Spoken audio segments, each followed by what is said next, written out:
Jona, si je? Mirë, a vëlla si e ti? Mirë, si shkoj dita? Mirë, ja, Mirë. mi gati besoj, ti? Po, gati, qofim ato kemi pjesë Mars. Gjithsesi, ky takim është në regjistrim, kështu që do jetë edhe në YouTube për ata që nuk mund ta kapin. Besoj do na bashkojnë rrugës, njerëz Në të rregull, tjerë që e kanë marrë linkun. në Ë, rregull, shumë mirë, më vjen mirë. Shikoj backgroundin tënd. Po, e vura, i kombinoj her pas here, po gjithmonë mendoj se jeta ka të bëjë me se kostë shumë. Aha. Ego dhe eko. Ishte Domethënë, një sa vendim më edhe ky? shumë. Po, domethënë, siç e di me ego ndikon shumë në vendimarrje, me që temën e kemi për vendimarrjen sot, një nga si me thënë kryefjala e jetës tonë, mendoj unë, siç është edhe thënia se kualiteti i jetës tonë është e barabartë me kundërvlerën e vendimeve që marrim. Mm. Kuptimin, sa më të mira i marrim vendimet, aq më kualitative është jeta jonë, kështu që është përgjithësi. Gjithsesi po ta lej ty udhëheqjen e këtij webinari edhe do të kombinojmë sa më mirë. Atëherë, unë do bëj vetëm një prezantim të vetës, më pas ta lë dhe ty të bësh një prezantim të vetës, se mendoj më mirë se ne nuk mundemi ta prezantojmë veten tonë. Atëherë, unë jam Jonarda, jam psikologe, prej 5 vitesh tashmë që drejtoj dhe platformën dhe ushtroj profesionin e terapisë në platformën e psikologut online. Çështën e vendimarrjes në fakt, nëse mund ta lidh dhe pak me temën, besoj se shumica e njerëzve që trajtojmë, edhe ty besoj, të ndodh, lidhen me këtë bllokim që ndodh në pjesën e vendimit, çfarë duhet marrim, se si duhet bërë zgjedhja e duhur edhe çfarë bllokimesh psikoemocionale nuk na lejojnë që ne të shkojmë përtej. Ëm Por mendoj se mund të avancojmë pak më thellë në vazhdim. Tani do ta lë ty një prezantim të shkurtër të Po, vetes. faleminderit shumë. Domethënë unë jam Abdullah Beliu, kam një eksperiencë pune 25 vjeçare në shumë industri, në disa industri kam pas fatin me punu, por gjithmonë e kam vrejtë se nëse mendimet dhe veprimet për shkak industrisë natyrës punës janë të ndryshme, unë një që është unike dhe e përbashkët dhe ato janë emocionet, edhe ka 10 vite që merrem me trajnime mbi rëndësinë e inteligjencës emocionale në jetën private dhe profesionale, por gjithmonë këto i shoh të ndërthurura, sepse nuk është e lehtë të ndajmë jetën private dhe profesionale, të cilën e lejmë mbrapa derës kur hym në punë ose në shtëpi. Kështu që me shumë pasion kam dëshirë që të punoj me nxënës, me student, me individ, me biznese, organizata, të gjithë ata që dojnë të jenë, si me thënë, më të zgjuar me emocionet dhe të marrin vendime më të mira në fundit, të kenë marrëdhënie më të mira. Dua të bëj një pyetje, kur mendoj fjalën vendimarrje, çfarë të linte këty si term, domethënë vendim, të marrësh vendime, çfarë është? Edhe në kontekstin e punës, Mirë, apo edhe personal, nëse dëshiron. pyetje shumë e bukur. Unë mendoj se vendimarrja është nga njëherë në rrugtimin tonë, ndoshta edhe nuk jemi të ndërgjegjshëm për peshën, për rëndësinë që ajo ka. Edhe kjo e bën të rëndësishme që të njohim veten, domethënë sa më e rritur është vetdia individuale, sa më të vetëdijshëm të jemi për jetën tonë, për sjelljen tonë, ne priremi për të marrë vendime më të mira, mendoj unë. Kështu që vendimet sa më të vetëdijshme janë, që ti merr me një koshiencë, domethënë unë mendoj që vendimet janë një proces i ndërthurjes së mendimeve dhe ndjenjave. Nuk duhet t'i lejmë ndjenjat pa i përfshirë në vendime. Dhe kjo është një debat shumë i gjerë, por unë mendoj që sa më mirë i përzihem, si me thënë, dhe kjo ndoshta është edhe një nga përshkrimet e inteligjencës emocionale, sepse ka shumë definicione. Por një nga më të thjeshtat është si të jemi të zgjuar me ndjenjat dhe si të marrim vendime duke i përfshirë edhe emocionet edhe Në mendimet. fakt, unë kam lexuar për pjesën e vendimeve që një shumicë e madhe e vendimeve që ne marrim janë të pavetëdijshme. Dhe shkruaj në fakt që ishte 90% e vendimeve tona merreshin në pavetdije. Pra ne drejtojnë informacione që ne akumulojmë në pavetdije që na çojnë të marrim dhe vendime. Ne mendojmë se ndoshta është informacioni, është dija, pra po e kundërshtoj ndoshta pak, Jo, po shumë më shumë thuaj se interesant, si, sepse unë do t'jap por disa mendime tjera. sepse nuk është një kundërshtim direkt e asaj që the, por sepse ti the përfshin dhe emocione, që thonë emocionet, një shumicë e tyre drejtohen ndonjëherë dhe nga qasjet jo koshiente tonat.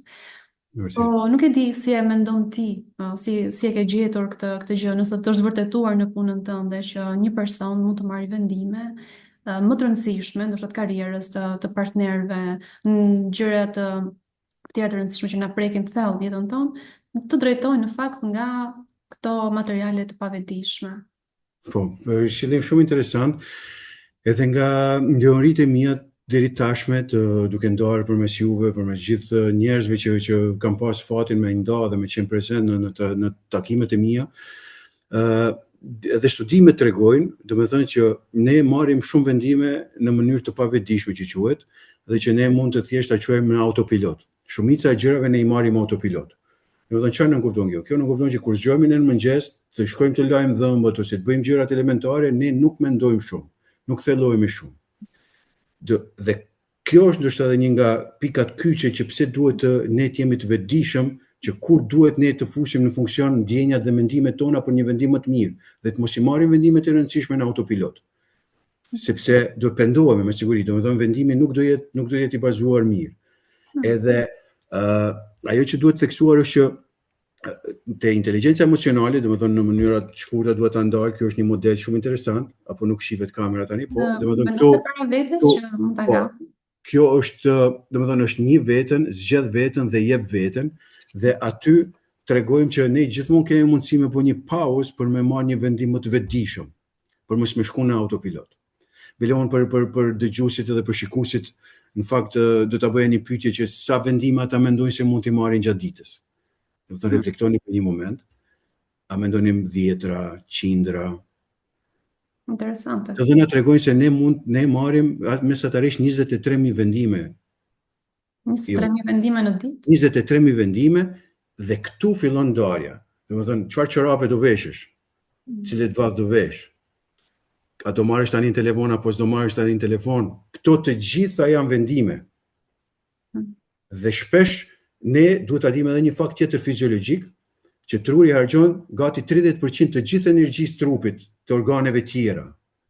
Dhe ne shpesh mund të marrim vendime të gabuara sepse ne jemi të lodhur. Shpesh ndjenjen e lodhjes ne mund ta neglizhojmë në vendimarrje. Po këtë mund ta shqillojmë pastaj. Po thua që nga këto vendimet e vogla që ne marrim gjatë ditës, mund ta konsumojmë autopilot. energji? Për të edhe Harxhojmë shumë në energji. momenti kur do të marrim një vendim të rëndësishëm, na humbet.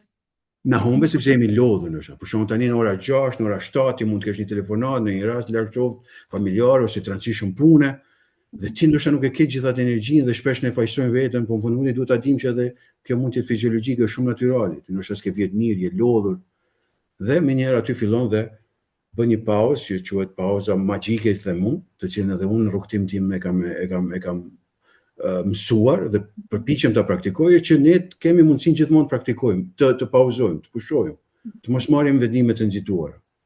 Dora, po a ndihmon pjesa e informacionit kur ne marrim vendime, se preke pak më herët, që ne kur marrim vendime, sa më shumë informacion të kemi, më shumë mund të na lehtësoj punën. E bukur kjo. Unë mendoj se edhe kjo është, si më thënë, relative. Tani shkojmë mes asaj të thjeshtes apo të komplikuarës. Domethënë sa më shumë informacione kemi, ai që është i prirur për t'i thjeshtuar mund të ndihet i ngarkuar. Ai që është i prirur për të analizuar më shumë dhe ka nevojë për më shumë të dhëna për të nxjerrë një konkluzion më të mirë, ai ndihet i motivuar. Kështu që këto janë relative në bazë të eksperiencës njerëzore. Por gjithmonë unë mendoj që kjo balanca mes të thjeshtës dhe të komplikuarës e bën që njeriu të jetë sa më i pjekur në vendimarrje. Që të di kur është një gjë, informacioni tepër dhe si ta sintetizoj, si ta çojë te një rezultat, duke përfshi tjerët apo sa duhet të përfshihen tjerët. Sepse është edhe ajo pyetja, si ne e konsiderojmë një vendimarrje të mirë? Unë mendoj që vendimarrja e mirë është kur të gjithë janë të kënaqur apo jo. Se nëse merret vetëm nga dëshira jote, perspektiva jote një vendimarrje, atëherë kam përshtypje që mas një kohe mund të tregoj që nuk ishte e duhur. Po the diçka që shkojmë mes të thjeshtës dhe të komplikuarës. Tani e thjeshta dhe komplikuara mendon se varet pak edhe se si ne kemi prirjen. Për shembull, janë disa njerëz që kanë një orientim për zgjedhje problemesh. Po, Dhe ndoshta këtu mund të funksionojë pasja e më shumë informacioni që ti të shkosh në pikën ku të jep më shumë qartësi. Po kemi edhe njerëz që në shumë informacion humbasin. Dhe në vend që të qartësohet, më shumë komplikohet. Varet edhe nga qasja që ne kemi. Nëse kemi një prirje për të shqetësuar, e shtojmë edhe atë, dhe ndoshta informacioni është shumë që nuk dimë më se si të na qartësoj. Dhe qasja jonë për të shqetësuar na e bën të dyfisht, vërtet. për të dalë në një thjeshtësi dhe madje mund të çojë në një kompleksitet më shumë. Vërtet. Jam shumë dakord me ty. Prap nga përvoja ime them se jetësore, si private, si profesionale, mendoj që janë disa gjëra të vogla të cilën e bëjnë vendimarrjen më të mirë. Nëse mund t'i rendisim, për shkak një nga ato mund të jetë të dëgjuarit aktiv, që ti nuk nxiton për me ardhur një konkluzion. Por ti dëgjon vërtet pjesëmarrësin ose vendimarrësin që do ta përfshish në vendim, ta dëgjosh që të marrësh informacione që të diskutoni tutje. Ti jesh transparent, të kesh ndjeshmëri, domethënë të kesh kujdes, të kesh besim, të ndërtosh besim, nëse s'ke besim të kultivuar, të ndërtuar me atë person, vendimarrja nuk është aq efektive në punë. Kështu që të gjitha këto janë komplekse dhe prap hyn aty që është përvoja dhe si themi ne, nuk ka asnjëherë gabim, por gjithmonë kemi mësime. Sa herë ti ke mësuar, ke bërë gabim, nëse ti kujtohesh që përsëritet pak a shumë e njëjta situatë dhe ti atë gabim e kujton dhe e fut në punë tani si dije, faktet Po tregojnë që ajo në lidhje me emocionet, për shembull, ti përmendë dëgjimin aktiv, që patjetër edhe kjo mund të ndihmojë, duke dëgjuar ndoshta në mënyrën duke lejuar veten të procesosh informacionin, pa qenë e nevojshme që ta flasësh ose të kërkosh për një zgjidhje të shpejtë, mbase mund të ndihmojë të kapësh gjëra që si kap nga nxitimi. gazetimi. Po Të në vërtetë. aspektin e emocioneve, a mendon se këto vendime që ne marrim, përveç se mund të jenë shtysa, siç e shpjeguam, edhe nga e pavidishme jonë që na çojnë në një vendim ose një tjetër, mendon se ndonjëherë dhe emocionet mund të na ngarkojnë për të arritur në një vendim që është më afër asaj që ne duam. Po, për që shohim mirë, unë mendoj se çdo ditë më shumë jam i bindur që emocionet janë shumë të rëndësishme në jetën tonë dhe siç e dim, studimet tregojnë prap pyetje për dëgjuesit për një moment të mendojnë se si marrim ne vendimet, në bazë racionale apo emocionale. Nëse dëshironi mund të lini edhe koment. Mund të keni komente, Është interesant ta do e kuptoni. shikoni, do e dëgjoni prap, çdo ditë mund të studioni prap rastet, studime tjera. Të dashur miq, vendimet ne i marrim, neuroshkenca tregon se vendimet merren në bazë emocionale. Baza, themeli që ti mund mos jetë i vetëdijshëm që është vendim emocional, baza është emocionale. Sepse Antonio Damasio, neuroshkencëtari, kur ka bërë studime dhe kur një personi është dëmtuar amigdala, pjesa e trurit, siç e dini, ose mund ta ndajmë në shumë mënyra trurin, po unë them e kemi trurin emocional dhe trurin racional. Dhe emocionet gjenerohen në pjesën limbike të trurit dhe është sa bajame për ata që e kanë informacion të parë dhe kur është dëmtuar personit kjo pjesë, personi ka qenë aktiv në jetën e përditshme, por e ka pas gati të pamundur me marrë vendime. Dhe këtu gjithmonë studimet tregojnë që baza emocionale, kur e sqellojmë edhe më shumë në diskutime, në trajnime të hapura, njerëzit disa kanë të vështirë ta perceptojnë, ndoshta unë në fillim kam qenë më pak i ndërgjegjshëm për këtë. Por besoni me kohë kur e praktikoni këtë si nocion do bindeni që baza është emocionale, sepse në fund ti çfarë do të bën, ti mendon që i ke racionale analitike, por ti do bësh mirë dikujt, është prapë emocional, bën mirësia, do dikën ta bësh ndjehet keq, ti do bësh për hakmarrje, për kupton, domethënë baza principi që të krijosh dikujt ndjenjën e qetësisë, ndjenjën e sigurisë. Domethënë ti krejt të përpjekje i bën dikush ziton, bën këto punë, po në fund mundi çfarë është baza? Ti nëse se ke emëruar deri në moment, baza është që ti të qosh siguri, ti krijosh familjes, t'ia qosh bukën dikujt. Kupton? Kupton një mirëqenie, këto janë gjitha në nocione emocionale. Kështu që emocionet janë shumë të rëndësishme. Pastaj, po më fal që nuk dua mos e harro pyetjen që do më bësh, është domethënë direkt ndikimi i emocioneve në vendimarrje. Kur je i friksuar, ti duhet njerë ta dish, që quhet fjalori emocional, ti duhet ta dish, hyn te nocioni i konceptit të njohjes vetës. Ti nëse nuk e identifikon vetë njerë çfarë ndje, ai je i zemëruar. Sepse zemërimi të fut me marrërisje. Domethënë ti nëse je i zemëruar ka predispozita që ti do marrësh rreziqe të panevojshme ndoshta. Kur je i friksuar, ndjenja e frikës nuk është gjithmonë e keqe, sepse ajo të bën më ndal, me mendu dy herë ndoshta.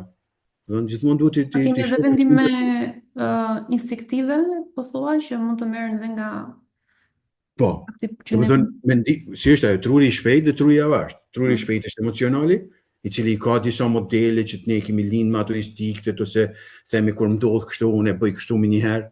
Dhe këto është pjesa instinktive, por duhet të dimë që duhet i kombinojmë të dyat. Dhe mrekullia dhe njeriu i zgjuar emocionalisht quhet ai i cili i ndërthur, po mbi gjitha është i vetëdijshëm për dy botët e tij që ka. Si vepron kur është instinktiv dhe si vepron kur është racional dhe i jep kohë vetes më shumë. Nganjëherë, që është e vërteta fatkeqësisht nuk kemi shumë kohë të mendojmë, situata është shumë e tensionuar ose të lyp një përgjigje shpejt dhe këtu është ajo pjesa pastaj si menaxhon personi për veten dhe nëse arrit atë përgjigje. Jo, është preke pak edhe atë që do e thoja unë në fakt, pjesa e sigurisë që ne kërkojmë. Ndonjëherë mund të jetë edhe pas siguria që ndjejmë që mund të na bllokojë kur marrim një vendim. Për shembull, ne kemi prirjen si njerëz që të duam të kemi gjërat në kontroll, të kemi të sigurta dhe ndoshta një vendim që mund të jetë shumë i rëndësishëm dhe mund të jetë ndoshta më i dobishëm për të marrë një situatë, nuk e marrim sepse kemi frikë. Qëndrojmë në atë vendimin e parë që mund ta kesh shoqëruar më shumë kohë në jetën tonë, vetëm e vetëm sepse është frika më e madhe për të kaluar te një vendim që zgjon tek ne pa siguri ose mungesë kontrolli. Jam shumë dakord.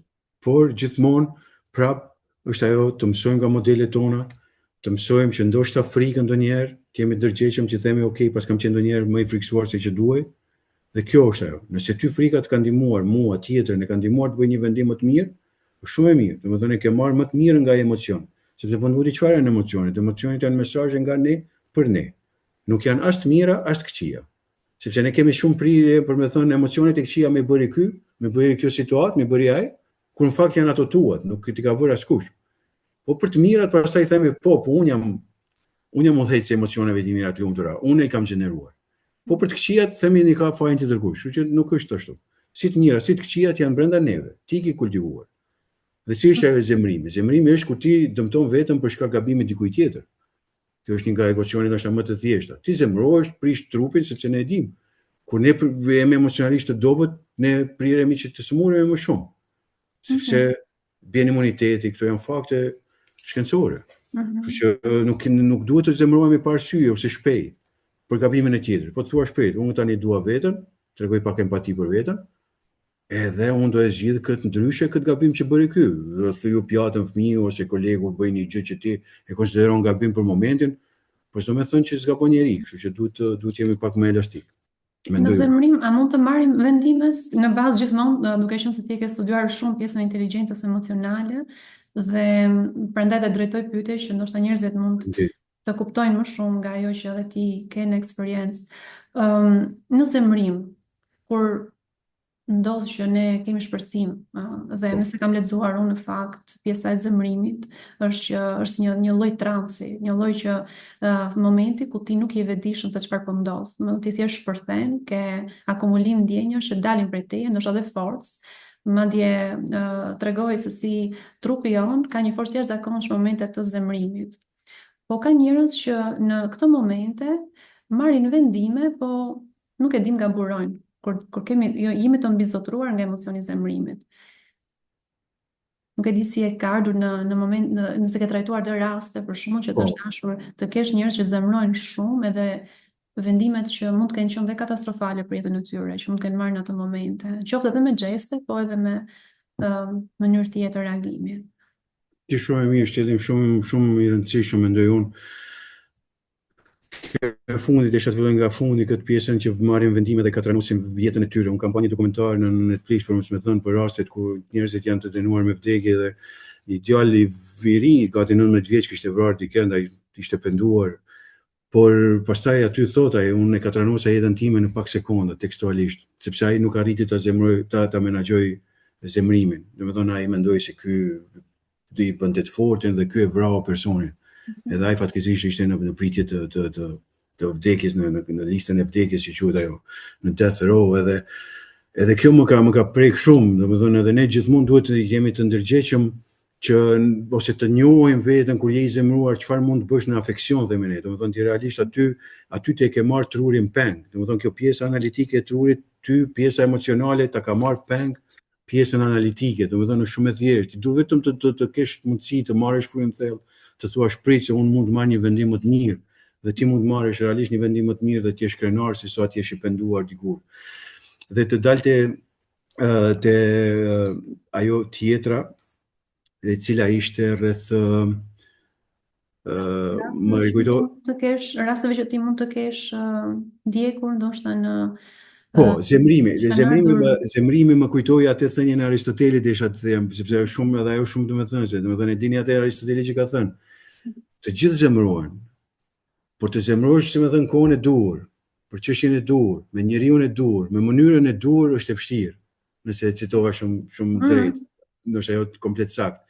Por çfarë do të them, ai që në kohën e Aristotelit ne dimë emocionet janë studiuar që në kohën e lartësisë, njerëzit kanë dashur me ditë çfarë po ndodh me emocionet, nuk I kanë emëruar njerëz si emocione, I kanë emëruar si pasion, por që do të them, as Aristoteli nuk I privon zemrimin si një gjë e keqe, ose që është po të ndodh vetëm ty, domethënë është gjë universale. Por në fakt zemrimi konsiderohet një nga emocionet më të vështirë të menaxhuara.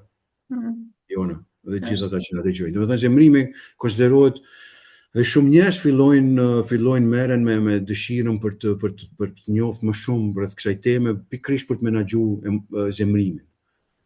Sepse ata në fundit janë pendohen, por prap nuk dinë si ta menaxhojnë veten. Në një rast kur I përsëritet gati I njëjtë, por është e menaxhueshme besoj. Domethënë duhet keni besim që njeriu ndryshon, por kur fillon njeriu të ndryshojë, vetëm kur dëshiron të mësoj. Kur thot po un kam bërë gabim dhe nuk dua ta përsëris këtë. Patjetër që kur merr një si thua përgjegjësi e parë kundrejt ndryshimit, që është edhe ta pranosh që ti ke diçka që nuk duhet ndryshuar. Po që në denial, po që vetëm mohim nuk mëson, thua nuk kam pas gabim unë. Me që do të pyesja, dua ishte edhe kjo që në inteligjencën emocionale, domethënë nëse një person fillon të edukojë veten e vet, të rritet ose të piqet emocionalisht.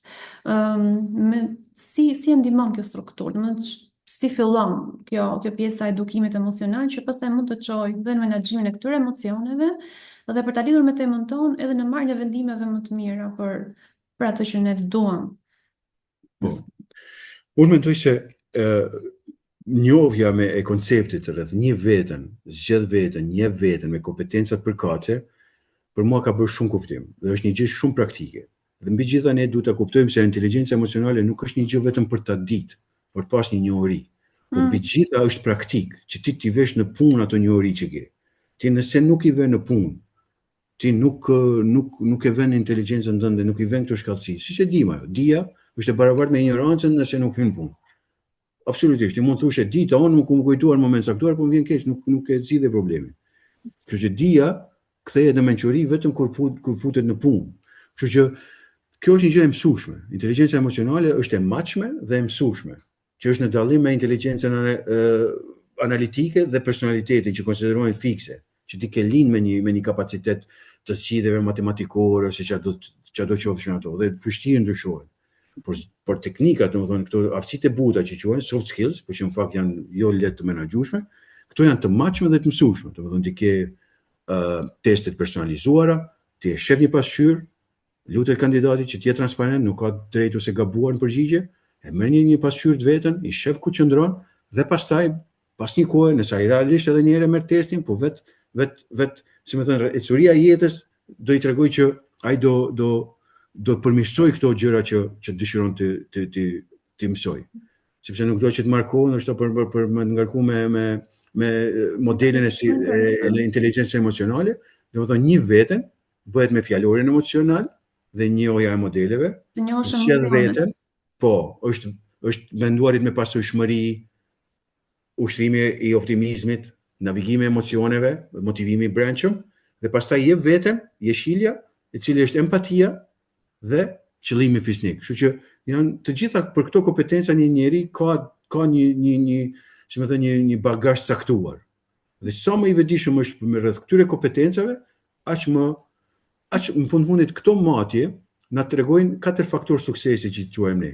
Njeriu është më efektiv ose jo, ka marrëdhënie më të shëndetshme me veten dhe me të tjerët, mirëqenia e tij është më e mirë dhe kualiteti I jetës. Domethënë këto përkthehen në këto 4 faktorë suksesi që I quajmë ne.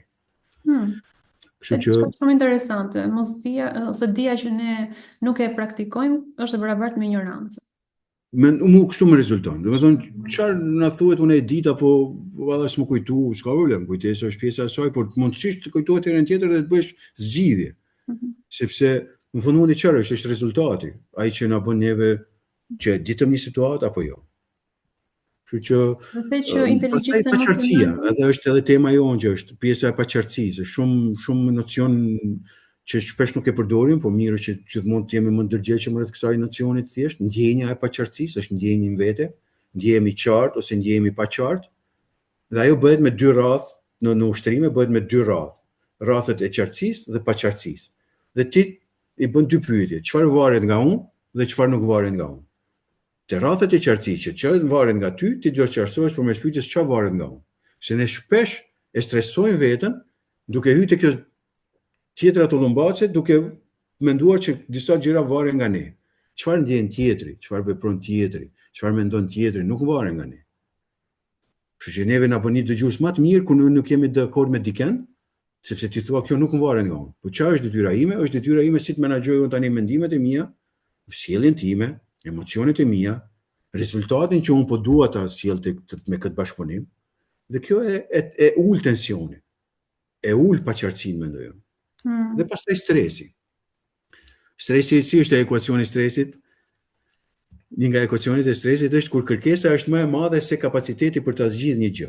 Asgjë tjetër.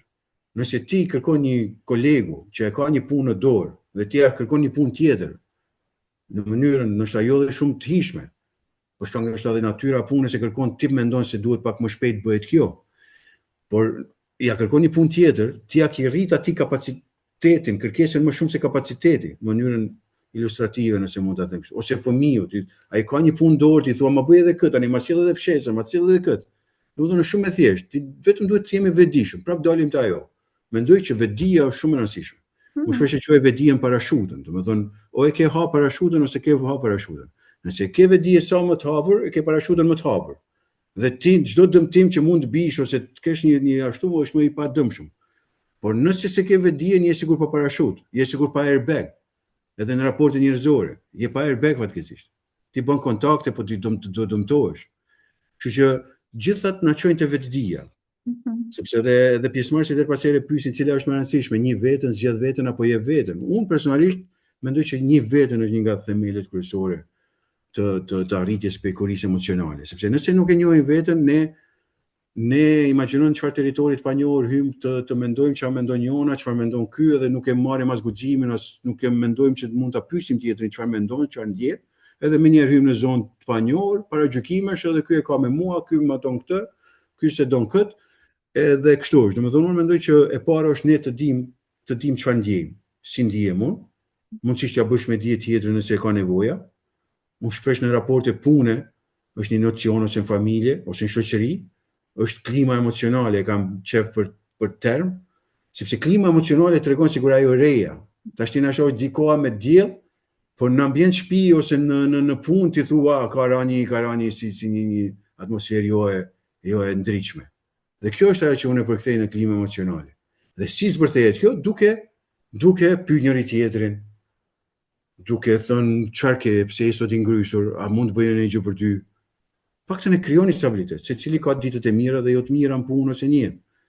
Dhe duhet të dim si manovrojmë me ato gjëra.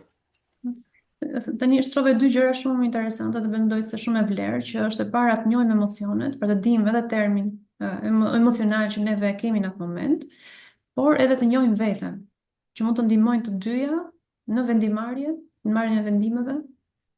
Po, unë mendoj që fjalori emocional, për shembull, në gjuhën angleze ka diku 3000 emra, mbi emra që përcaktojnë emocion.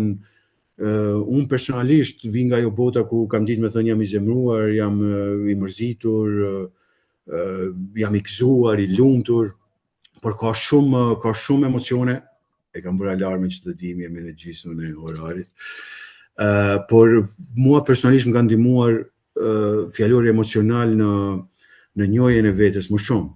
domethënë të qenet i pranuar, unë vonë e kam emëruar, e kam ndjerë në prezencë të fëmijëve kur kam bërë një trajnim me fëmijët, sepse ata dëgjonin dhe unë ndjeva i pranuar. E emërova vetë dhe ishte një ndjenjë shumë interesant. Se kisha emëruar, do shta i refuzuar mund ta dish në moment caktuar kur se kanë tjerë vëmendjen, do të ndjesh refuzuar. Por pastaj dalim edhe tek këto nështë analizat ose të dhëna që kush është emocionalisht i zgjuar, a meshkujt apo femrat. Unë mendoj që meshkujt kanë pak më shumë mangësi në shprehjen e emocioneve, por prap ka shumë të dhëna të studimeve të ndryshme ku tregojnë interesant se cilat për shembull navigime e emocioneve femrat nuk janë shumë prirura statistikisht për një numër caktuar të pjesëmarrësve në testime, meshkujt kanë qenë më mirë, fjalori emocional meshkujt nuk janë aq mirë, femrat janë më të artikuluara në shprehjen e emocioneve, kështu që janë të dhëna interesante. Kur i ke këto, ti më njëherë thua, okay, e pranon një gjë që thua, okay, mos e kam, por mund të mësosh në momentin që Kam dëgjuar në fakt edhe përpara që ke përmendur dhe rastin tënd konkret personal, se si të kanë ndihmuar gjithë ky proces. Po, unë kam lënë duhanin me këtë model, si më thënë, jam krenar për atë, sepse realisht unë ndërgjegjësova shumë, për shkak ndjenjen e turpit, nuk e dija aq shumë që është ndjenja e turpit, që unë gënjeja gocën që po pija cigare dhe unë nuk isha i ndërgjegjshëm që unë qelbesha nga era e cigares. Edhe ajo ishte një ndjenjë turpi që ndoshta ana goca ime e madhe ishte 9 vjeç atëherë dhe ajo nuk mund të më thoshte babi ti po gënjen, por unë ndjeva që ajo ishte e tillë, domethënë nuk ishte si, ishte edhe fatkeqësisht babi im ka vdekur nga cigaria, po unë prapë nuk më ndihmonte kjo që si mund të pi cigare, si mund të vras veten, unë quaj, shpresoj që dikën ta ndërgjegjësoj sado pak, unë them që ajo është një vetvrasje e përditshme e vogël që ne nuk jemi të vetëdijshëm. Sepse unë sot jam shumë më i lumtur, marr vendime më të mira, jam i ndërgjegjshëm që kam marr vendime më të nxituara, duke gjetë atë shpëtime, si më thënë një ndezje e cigares, edhe them, hajt se kjo kryhet kështu. Them pren kthesat në kush është vozicë din më i prek kthesat, nuk priten kthesat let në jetë në disa vendime. Kështu që këto janë gjithë substancat që ty të ndihmojnë me i prek kthesat, me marr vendime më të pamenduara mirë. Kështu që unë jam shumë, prandaj kam me shumë dëshirë, sidomos fëmijëve ose rinisë, ose kujdo qoftë, me tregu që ky ka një impakt real, konkret, të prekshëm. Por gjithmonë me dëshirën për më ballafaqu me veten, me gjëra që ti nuk je krenar. Përndryshe rrugtimi është më i vështirë.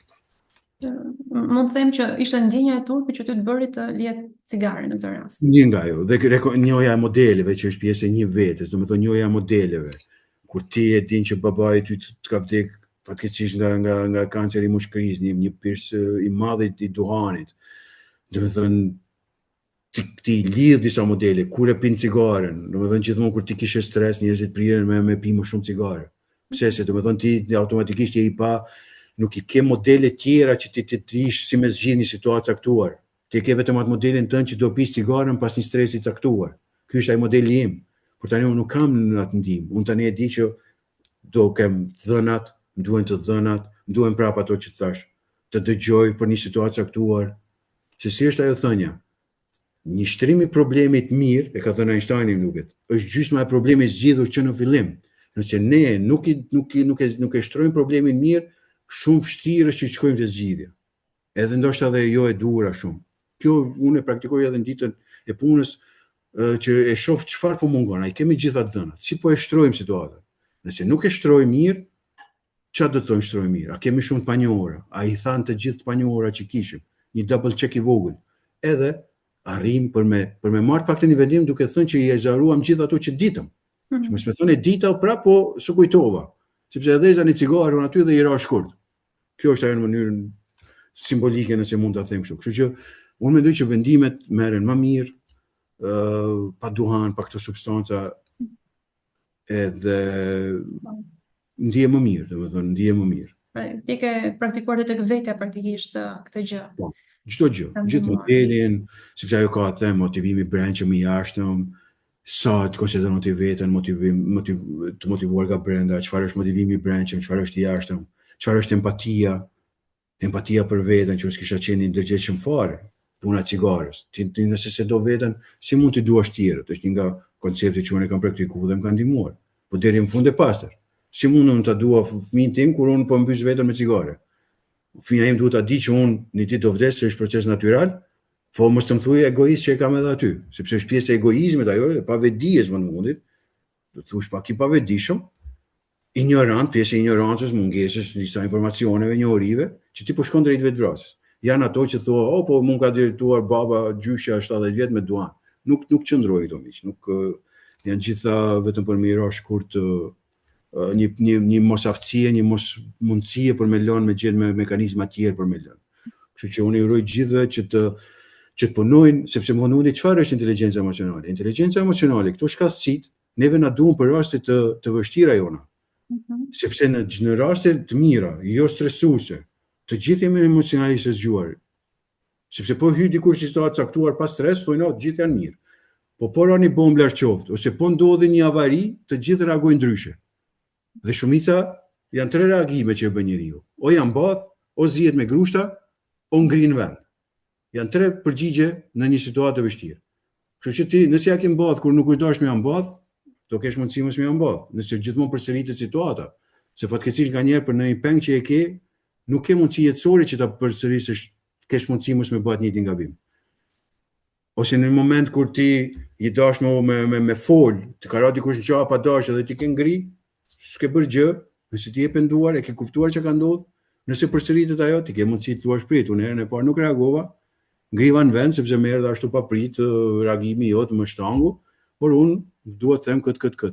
Domethënë këto janë ato që personi duhet të di vetëm me çfarë nuk është i kënaqur, çfarë e pengon atë që të shëndris. Kjo është mendimi im. Domethënë edhe kjo në fundit këto njohuri na çojnë te kjo ide. Pra po thua që të hiqen disa gjëra që mund të bëjnë më të atë që si rahat, unë nuk kisha krenuar për cigaren, po s'kisha mekanizmat. Domethënë e dija që isha me nevrik ndoshta, më inzituan në një vendim, kupton, sepse gjeja atë shkurtesën. E krejto terme. Kështu që unë mendoj që personi nëse ka një pakënaqësi, nëse raportet e tij janë jo funksionale, mos i kërkoni problemin vetëm te tjerë. Problemin duhet ta gjejmë te vetja. Mbi gjitha. Njerë ta sistemojmë veten, ta krijojmë veten në atë mënyrë që a jemi të ndërgjegjshëm me krejt ato që neve na karakterizon në një marrëdhënie, edhe pastaj të dalim në anën tjetër. Mos shkojmë në autopilot edhe me jetën tonë, që më thënë unë kaq di unë dhe unë jam i marruar. Njeriu të kohën mund të rritet. Të kohën ndryshon perspektivat. Nuk mund të jemi rigjid me thënë unë kështu jam. Ti bim shkurt edhe kështu jam, po je jo funksional në rastet caktuara. Ose shumicën e rasteve fatkeqësisht, ose kolegë kanë shumë qef me punu me ty, sepse mund mos të jesh i përshtatshëm. Kupton? E këto nuk janë gjithë kolegët keq ose në familje. Domethënë këto janë ato të cilat njeriu duhet të ketë kurajo. Domethënë të jetë më pak paragjikues dhe më shumë kurajos them unë. Domethënë më pak paragjikues dhe më kurajos që edhe më kurreshtar, më kurioz që të jetë më kurioz të kuptoj situatat, të kuptoj çfarë po ndodh. Kështu që nëse ti nuk je efektiv, prap, më shikoj gjithë tjerë ta kanë fare ose situata caktuara, efektiviteti mbatet te aftësitë tua. Sa njeh veten, sa njeh të tjerët, dhe si këto njohuri po bëjnë për me marrë çat vendimin e përbashkët. Domethënë si është kjo? Një veten, zgjedh veten, jep veten. Dhe inteligjenca emocionale është në mes. Pse është zgjedh veten? Zgjedh veten? Jep një veten, zgjedh veten dhe jep veten. Zgjedh veten kuptimin, po, që ne kemi jeta jonë është kualiteti i zgjedhjeve që bëjmë ne. Gjithmonë kemi mundësi me bëni zgjedhje më të mirë nëse ne dimë që në situatë të caktuar ne bëjmë një vendim jo të mirë. Dhe këtu është përmes një teknike që ka disa teknika, po ajo që e para është pauza, asgjë tjetër. Vetëm pauzo, vetëm pusho, merr frymë thellë, thuaj çfarë opsione kam, çfarë mund të bëj më mirë, cili është një rast i njëjtë që un kam pas dhe të cilën e mbaj në mend sepse nuk kam qenë i kënaqur. Edhe ti me siguri do marrësh vendim më të mirë. Kam një pyetje. Ne na vështirësohet më shumë situata kur kemi shumë mundësi zgjedhje apo kur kemi mungesë të tyre. Pra kur kemi mungesë do thotë që ndoshta nuk janë ato që preferojmë të zgjedhim. Pyetje e mirë, unë mendoj që prap është relative. Nëse s'ke shumë zgjedhje, është më e vështirë. Nëse ke shumë zgjedhje, prap, ti nëse kombinon mendimin dhe përvojën dhe emocionet, ti do marrësh një vendim të mirë. Po prap duhet jem të përsëris, se siç them, kam dëshirë ta them, si nëna ime ndjerë mësuese, dhe thoshte kush është nëna e mësimit, është përsëritja. Kështu që ne duhet të përsërisim, ose çdo që dojmë mësu, ne duhet të përsërisim, të kujtohemi, edhe duhet të them që prap për vendimet mira duhet të jemi ndërgjegjshëm që a kemi kombinuar mendimin, ndjenjen dhe veprimin. Nëse këto treja nuk janë në sinkron, nuk është vendimi i duhur. Nëse dikush thotë jam overthinking, asgjë s'po ndodh. Je vetëm te kjo që ti po mendon. Ti vetëm po mendon. Je te ky dhe tash kjo tullumbaçje është shumë e madhe. Ti e ke privu veten nga emocionet, nuk po identifikon çapo ndjen dhe nuk po lëviz nga krevati të bësh një plan që të bësh një veprim. Kështu që sa më sinkron janë këto, ti je më i lumtur dhe është ajo ndjenja që je në kohën e duhur, vendin e duhur, momentin e duhur duke bërë atë që don ti. Nëse unë shpesh edhe praktikoj edhe në jetën e përditshme, nëse diçka nuk shkon mirë, unë them çfarë kam shtyrë, cilën e kam privuar ose cilën e kam shtyrë më shumë. Do të thonë mos kam ngec një çik më shumë të mendimet, mos i kam shtyrë shumë, mos kam qenë nga një emocion, sepse them, si është ajo thënia, the too much love will kill you. Do të thonë edhe entuziazmi nganjëherë është i dëmshëm, edhe shumë lumturi është i dëmshëm se ti mund ta lëndosh tjetrën. Mund të ekzaltosh as shumë sa që ti nuk i lidh shumë informacionet vërdall që janë dhe ti nxiton, thua, po se kisha menjen, sepse e ekzaltuar më shumë se që duhet. Dhe ndoshta është një vendim i rëndësishëm, prek tjetrën. Kështu që aty e gjejmë mes këtyre tre tullumbaçeve, sepse s'ka energji tjetër. Energjinë e shpenzojmë ose duke menduar, duke ndjer ose duke vepruar. Kështu që sepse edhe emocionet janë energji apo jo, emocionet na shtyjnë neve. Emocionet ato të mirat na shtyjnë, sepse të këqijat, të negativet, në fakt na bojnë mos muqu nga krevati, thuaj as jam mirë, çat të dal, pse të bëj. Kështu që emocionet nuk janë tham as të mira as këqija, janë pozitive ose negative. Pozitivet na bëjnë për me qenë bashkëpunëtor, me krejt ato që i tham, virtytet, kurse emocionet negative që ti quajmë janë ato që janë ato veset, bëhesh më përtac, më jo bashkëpunëtor, edhe krejt të tjera. Kështu që gjithmonë njeriu duhet të di dhe në fundit është ajo që unë them, e përkryera nuk ekziston, shpesh ca të rinj kanë qef me diskutu, me artikulu këtë fjalë. Unë mendoj që e përkryera është nocion marketingu për të shit më të bukurën pet makinat por përkryera nuk ekziston. E përditshme është me rëndësi që brenda atyre orëve që jemi të zgjuar para se me shku në gjumë, ne kemi bërë gjërat aq sa mund të mirë. Edhe asgjë tjetër, vazhdon një ditë tjetër, mund të përmirësosh prapë në një gabim nëse ke bërë. Dhe kjo është, domethënë jeta mes të ardhmës, të kaluarës dhe tashmes është kombinim tjetër. Kështu që mos qim shumë në abstrakt, por që edhe ardhmja është relative edhe po, në fakt edhe nocioni vendimarrjes, ne kur pririm të marrim një vendim, duam ta marrim që të kemi fitore në të. Dhe nuk e mendoj fare që mund të jetë edhe një humbje, kur marrim një vendim, do thotë që tek njëria kemi tek këto dyja vendime që kemi përballë, ndodh që mund të jetë humbje. Por është humbja më e vogël tek ajo që nuk e marrim, tek ajo që nuk e zgjedhim. Në vërtet. Kjo më kujton atë thënien që edhe ajo ka qenë një nga thënjet se disa thënie në fakt revolucionarizojnë njeriu dhe bëjnë të ndryshojë komplet perspektivat. Një nga thënjet më të thella që kur e kam dëgjuar dhe filloi të jem më i ndërgjegjshëm është ajo kur thotë a do të kesh të drejtë apo ta zgjidhësh problemin. Të dyja nuk mund t'i kesh. Kjo vlen për politikan, për njerëz të thjeshtë, ne, çfarë do qoftë në debatet e përditshme. Sepse njerëzit priren fatkeqësisht shumicën e rasteve, ato që shohim televizion her pas here ose në jetën e përditshme, në debatet përditshme, njerëzit dojnë me pas të drejtë. Por e drejta është relative, prap. Domethënë duhet ta dim, nëse ti do ta çosh atë egon para dhe thosh unë jam i drejti, e imi është e drejtë, nuk të bën një bashkëpunëtor mirë. Nuk të bën efektiv. Kështu që ti, nëse fokusohesh te zgjidhja e problemit, ti ke shansa ta zgjidhësh problemin. Po jo të pasur i drejtë. Por kjo duhet ta ulesh hundën pak, të ulesh pak egon, edhe të bëhesh më bashkëpunëtor kur kemi një gjë. Nëse është problemi individual, nuk ka problem. Bjeri daire si duash ti.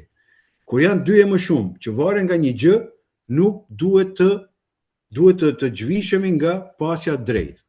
Mënyrën më banale të thënë. Nuk duhet të tentojmë të kemi drejt, sepse shumë e thjeshtë është ai tjetri ka drejt dhe nuk zgjidhet gjë. Edhe për më shumë bëhet fërkimi, zemërimi, çado qoftë edhe secili. Edhe qa harrojmë fund. Harrojmë fund për çë po flasim, ne për një zgjidhje të një problemi. Edhe kjo është. Por situatat ndryshme pastaj kur janë komplekse për interesat ndryshme realisht dikush e di që ka gabim por duhet ta çoj aty sepse duhet ta bëj atë, ne e dim ato rrethonat e ndryshme. Por ne po flasim për raporte normale njerëzore të përditshmës tonë me kolegë kur ti nuk ke nevojë për të marrë as grad, as bryla, as pse duhet të debatosh me dikën kur vonte ti po me një zgjidhje më të mirë.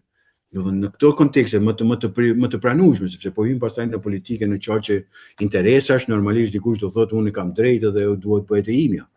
Po s'ka problem, kjo është bota e lloj-llojshme me shumë ngjyra që kemi edhe pastaj kjo pjesa e krahasimit, por ndonjëherë tjetër mund të flasim ose kam diskutuar në krahasime mendoj që është një nga gjëja më krahasu më i miri janë ca studime që tregojnë që ajo më e shkatron njeriu. I mirë mjafton ti jesh. I zgjuar, i shpejt mjafton ti jesh. Po më i miri, shumë më i miri i ka prish balancat. Kështu që edhe sportistat që krahasohen shumë me tjerët e kanë problem. Kush krahasohet me veten, mendoj që ka punët më mirë. Sepse ballafaqohet me ato që ai mungojnë, e jo ato që i shef te tjetri dhe do mi pas në mënyrë të shpejtë. Pa punë. Është mund ta të zhvillojmë edhe pjesën e krahasimit se është tema, ty kam mjaftuar shumë për të folur. Po një gjë tjetër që unë preka nga fillimi ose të paktën më ngelin mendje ishte ajo modeli që the. Se si modele ndonjëherë që ne fillojmë nga eksperjenca jonë të zhvillojmë tek vetja dhe ato mbeten si tip themi stampash që ne përpiqemi të gjejmë të njëjtin imazh që të ndihemi në rregull. Pra, e marrim njërat eksperiencën, kemi përfituar diçka aty dhe pastaj jemi në kërkim të njëjtës eksperiencë, vetëm sepse funksionoi një herë. Dhe ndoshta mund të jem në kurth të kësaj sepse shumë e bukur. Njohja e modeleve është një nga kompetencat për mos me thënë më të rëndësishme për mendimin tim te ky model, sepse po s'njofte veten si ke qenë modeli i djeshit para një ore, ti nuk mund automatikisht të jesh model më i mirë që ti po pretendon për atë situatë caktuar. Është shumë e thjeshtë. Për mendimin tim, është shumë e thjeshtë, po duhet shumë kurajo që ti dhe kuriozitet dhe dëshirë për të mësuar dhe për të ndryshuar. Po s'qen këto themeli, personi gjithmonë do gjejë argumente të cilat nuk janë adapt për të vazhduar për të ndryshuar. Por njohja e modeleve është kompetencë vete, e cila ushtrohet përmes një ushtrimi të thjeshtë, një nga ato që më vjen mend tani është duke thënë që kur ndodh një stimulim karakteristik, përgjigjja ime karakteristike, reagimi im karakteristik është ky. Do të thotë ti e bën një ushtrim të thjeshtë. Kur mua dikush më ndërpret fjalën, nëse unë i them atij pastaj arroganti dhe më çepe gojën ose ndaloj sfoluri e humb entuziazmin, ky është një model që ti e din që ndodh me ty. Por ty nëse koha të ka treguar që prit se unë a di që nuk fola më shumë kur ky më ndali fjalën dhe u tregu që koha tregoi se unë u desh të flisja më shumë të thoja sepse do kishim këtë sukses, ty të bën me thënë që prit se unë tani kur të ndërpret dikush fjalën ty në milisekonda do të kujtohet ajo. Kjo është ajo dëshira kur ti e fut dijen, kur e fut një gjë dhe thua prit që unë kam atë, por sepse është edhe ajo duhet ta lidh pastaj memorien e shkurtër dhe të gjatën. Pse cila zgjat më shumë? Fatkeqësisht kujtimet e këqija zgjatin më në memorien tonë. Sepse impakti emocional është më i madh. Do të thonë sa më i madh impakti emocional, aq më i thellë bëhet kujtesa. E fatkeqësisht impakti më të madh emocional na japin fatkeqësi, na japin dhimbje. Dhe kjo është një mekanizëm i njeriu të cilin duhet ta menaxhoj, duhet të kujtoj, të jetë mirënjohës edhe për jetën dhe të bëj edhe këto mekanizma që fus në kujtimin e gjatë edhe gjërat e mira, jo vetëm gjërat e këqija. E kjo është një parantezë e asaj që duhet të them ti gjithmonë mund ta bësh ushtrimin, gjithë dëgjuesit mund ta bëjnë ushtrimin. Kur një gjë, situatë e caktuar ndodh, përgjigjja ime tipike është kjo, për ato që jemi krenar, për ato që jeni krenar, po ju vazhdoni, jeni shumë mirë. Për ato që jeni krenar, ju duhet të thoni prit, tani çfarë mundon të bëj? Mund të bëja këtë gjë. Dhe kjo është njohja e modeleve. Ti ndryshon modelin. Dhe të gjej edhe pak hapësirë, duke qenë se jemi në 10 minutën e fundit. Personave që janë aktiv në këtë moment, sepse e tham që ky webinar do të publikohet, do nxjerr dikush që ta shikojë edhe persona që s'patën mundësi ta ndjekin. Nëse kanë ndonjë pyetje edhe nga situata që janë aktualisht në raport me vendimarrjen, me gjendje emocionale që i ndërhyn te ky proces, Po. të kenë mundësinë që të përgjigjen, ndërsa ata mund të jenë duke menduar çfarë të shkruajnë. Dulla do të pyesja edhe diçka tjetër, që ndonjëherë ne mund ta lidhim pjesën e vendimit për shembull me sa rrezikojmë për shembull dhe na bllokon. Pra ka nësë një rrezik, jemi duke marrë një vendim. Supozojmë që ti duhet marrësh një vendim të rëndësishëm në jetën tënde. Si funksionon mendja në këtë moment? Pra, ku përqendrohet, tek çfarë gjendje, çfarë stadi emocional është? Që të pyetje shumë e mirë, kjo më kujton një gjë rreth faktorëve të një vendimarrje të mirë. E para duhet ta shikojmë disa gjëra fiziologjike, a jemi të rritur? Duket shumë banale, Po. por ne të dhëna tregojnë që uria, ndjenja e urisë është shumë e rëndësishme. Ti shpesh njerëzit në gjendje urie bëjnë veprimet që lejnë për të dëshiruar, nuk janë krenar. Por ata vetëm harrojnë me menaxhu atë teknikën e vogël që thash. Po du të them, e para ti do shikosh, sa është e rëndësishëm vendimi. A ke këto ngarkesat e jashtme? A keni uri? Nëse keni uri, keni lodhje, mbylli pak syt, është një teknikë që ne marrim mend që nga studimet, zysha e fiziologjisë. Na kujtoj, edhe unë tani du ta ndaj spontanisht me shikues, është gjë e vogël, por shumë e dobishme, që vetëm mbyllja e syve për pak minuta të krijon një shlodhje, sepse ti e ndal një lloj ngacmimi të ngarkesës në tru, domethënë dëgjimet, prekje, gjithë këto, dhe ti do shplodhesh. Ti mund të dëgjosh edhe me sy mbyll, mund të thosh tjetër vetëm pak, unë po të dëgjoj me kujdes, por i kam vetëm pak mbyll se jam pak i lodhur. Dhe ti mund të dëgjosh me sy mbyll dhe do e ndjeni një lloj freskërie, sepse truri do marrë më pak informacion. Kjo është një çek i vogël që mund të bëjmë. Çeku tjetër është çfarë informacione u kam për atë situatë, për atë problem caktuar, çfarë modelit kaluara kam, ku mund të siguroj informacione tjera, çfarë mund të marr nga gjithë bashkëpunëtorët, nga kolegët, edhe ta shtroj problemin sa më mirë. Prap do dalte ajo në mënyrën më praktike. Nëse unë arrit që ta shtroj problemin mirë, nëse arrit jam transparent me mosdijen, nëse jam transparent me mosdijen duke thënë që nuk e di këtë gjë me tjerë, bën pyetjen më mirë, i thua tjerët më ndihmo, ose çfarë mendon ti? Se duke pretenduar që ti thua unë e di edhe bën pyetje ndryshe, duke dashur të mësosh me sfonde, me bryla, këto janë mekanizma të cilat secili ka kaluar një jetë. Por kur janë evidente, kështu që unë gjithmonë rasti caktuara i them çtensionojmë, ignoranca është nëna e mësimit, sa më shpejt e themi që unë nuk di, mund të jesh më i gatshëm me mësu. Kështu që shtrimi i problemit, transparenca, kujdesi, edhe të dëgjuarit, unë mendoj që janë mekanizma për me zgjidhë çfarë do të qoftë problemi. Fatkeqësisht ka disa probleme të cilat nuk zgjidhen gjithmonë, por mirë është që jemi transparent dhe të thuash tjetrit që ndoshta më duhet pak më shumë kohë. Kupton? Në asnjë situatë nuk ka dikush që më thën lagun në fytyrë dhe më thon që çfarë po ndodh. Nuk është të gjithë jemi njerëz, në momente të caktuara.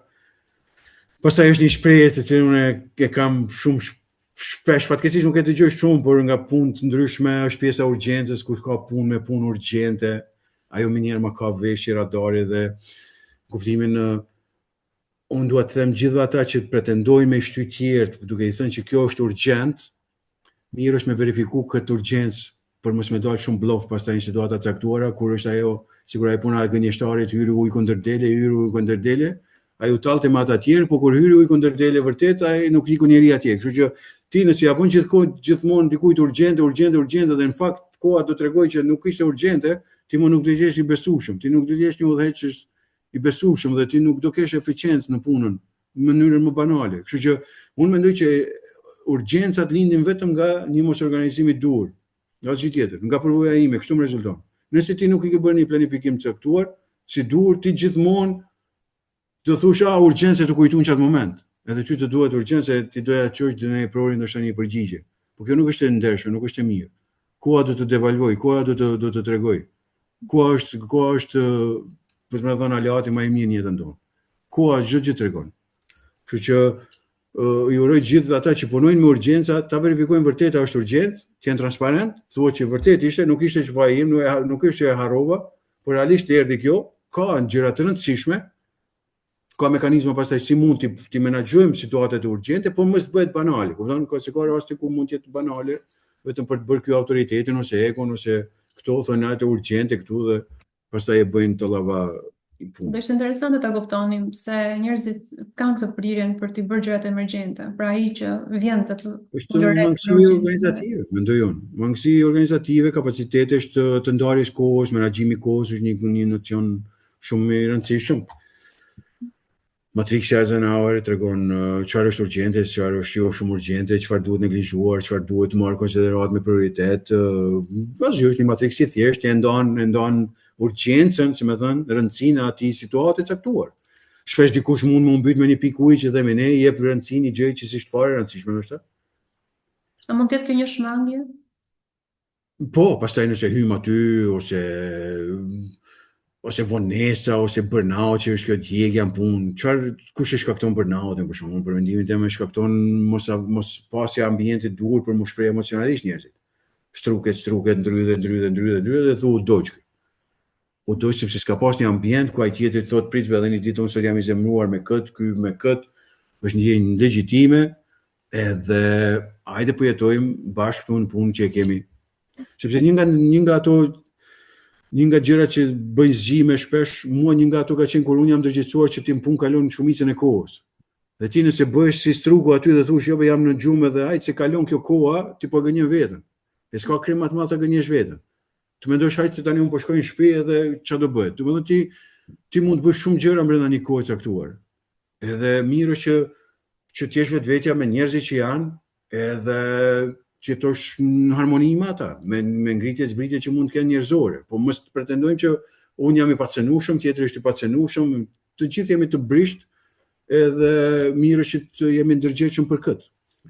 Dhe mos themi kjo puna dhe pastaj hajt se po dalun jashtë dhe jashtë është jeta tjetër, unë në familje po bëj këtë shoqëri. Nuk është situata tregojnë që jo. Herë do kur do persona do kenë nevojë për konsulta ose për diçka që ata nuk kanë raporte të shëndetshme me tjerë. Mendoj që u bëni. Alarmin atë në fund. Mendoj se ka dhënë insight shumë interesante në këtë. Ka ke prekur shumë pika. Mirë, shpresoj që edhe dëgjuesit ta gjejnë interesante. Një orë për të thelluar tek të gjitha, por mendoj se ka dhënë disa pika shumë të rëndësishme ku mendoj se cili prej nesh u prek, qoftë pjesa e modeleve që ti po thoje, qoftë pjesa e një veten. Unë zakonisht e lidh me faktin e zbulimit të vlerave. Nuk e di metodën që përdor ti, por unë udhëzoj shumë tek pjesa e zbulimit të vlerave njerëzore, pra çfarë vlerash më përfaqësojnë mua, në mënyrë që duke ditur vlerat, di se si mund të marrë një vendim, e kam më të qartë, mes karrierës apo familjes, mes një besimit, transparencës. Pra janë një mori vlerash ku ne duhet jemi të qartë çfarë ne respektojmë, çfarë ne nuk bëjmë kompromis, dhe bazuar te këto, fillojmë të kemi një vendimarrje më të qartë kur vjen pjesa e të marrit, sepse mund të kemi përballë gjëra aq të rëndësishme që mund të drejtojnë jetën tonë. Prandaj jam dakord me ty për pjesën e njohurit të vetes, si hapi parë. Jam shumë dakord. Virtytet, vlerat, më kujtove atë tjetrën që unë praktikoj, është pjesa e motivimit brendshëm, është shumë interesant.